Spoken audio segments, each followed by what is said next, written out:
Bharatiya Janata party ने बड़ा निर्णय लेते हुए दिग्गज नेता बाबूलाल मरांडी को विधायक दल का नेता चुन लिया है। यानी कि बाबूलाल मरांडी अब झारखंड विधानसभा में नेता प्रतिपक्ष भी होंगे और चुनाव परिणाम के लगभग 4 महीने बाद पार्टी ने विधायक दल का नेता और नेता प्रतिपक्ष का निर्णय लिया है। इससे पहले इस रेस में कई दिग्गजों के नामों की अटकलें तेज हो गई थी। वहीं विधायक दल का नेता चुने जाने के बाद बाबूलाल मरांडी ने कहा कि केंद्र की ओर से नियुक्त पर्यवेक्षक और पार्टी के विधायकों की ओर से पूर्ण सहमति के साथ मुझे विधायक दल का नेता चुना गया है। इसके लिए मैं सभी का आभार व्यक्त करता हूं। मैं जो भी जिम्मेवारी हमें दी गई है, मैं अपनी ओर से पूरी तरह से मेहनत करूंगा ताकि विधायकों के साथ, पार्टी के कार्यकर्ता के साथ मिल करके संगठन को और कैसे मजबूत किया जा सकता है, उस दिशा में यानी क्या कहते हैं उसको 24/7 पूरी समय लगा करके अपनी मेरी जितनी ताकत है, क्षमता है, उस सब का हम उपयोग करेंगे और साथ ही हमारी पूरी प्रयास रहेगी दल को एक साथ, चाहे सदन में हो या सदन से बाहर,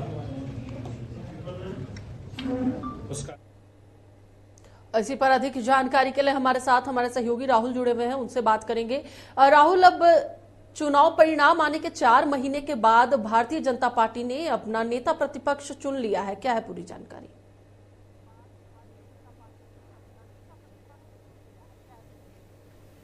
देखिए, जिस तरीके से लगातार एक कयास लगाए जा रहे थे कि नेता प्रतिपक्ष को लेकर बीजेपी में सहमति नहीं बन रही है और सदन में भी जिस तरीके से कल हुआ उसको देखकर बीजेपी ने सीख लेने का काम किया है। हालांकि राज्य में विपक्ष के नेता को लेकर एक चुनाव के बाद से ही राजनीतिक सरगर्मी बनी थी, राजनीतिक चर्चा हो रही थी कि आखिर में बीजेपी विधायक दल नेता किसे चुनेगी, किसको जिम्मेवारी दे देगी। हालांकि बाबूलाल मरांडी पर विश्वास किसी को नहीं था कि इतनी बड़ी जिम्मेवारी बाबूलाल मरांडी को दिया जाएगा, क्योंकि इससे पहले जो विधानसभा के चुनाव हुए हैं और लोकसभा के चुनाव हुए हैं, दोनों परिणाम बीजेपी के जो अंदाजा लगाया गया था, बीजेपी की ओर से जो कयास लगाए गए थे, वो कयास के अनुरूप आया था।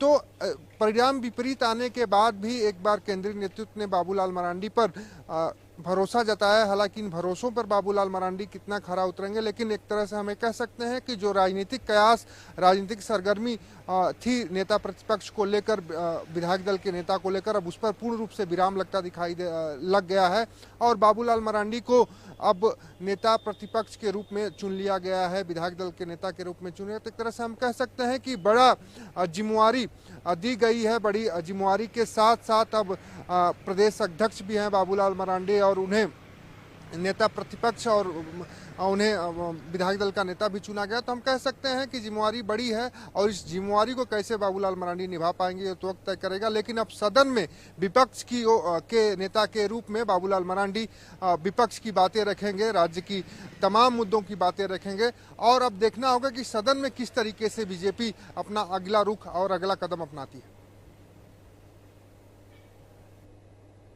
चलिए, बिल्कुल, बहुत बहुत धन्यवाद राहुल पूरी जानकारी के लिए। तो एक बार फिर से आपको बता दें कि बाबूलाल मरांडी अब भारतीय जनता पार्टी के नेता विधायक दल बन चुके हैं।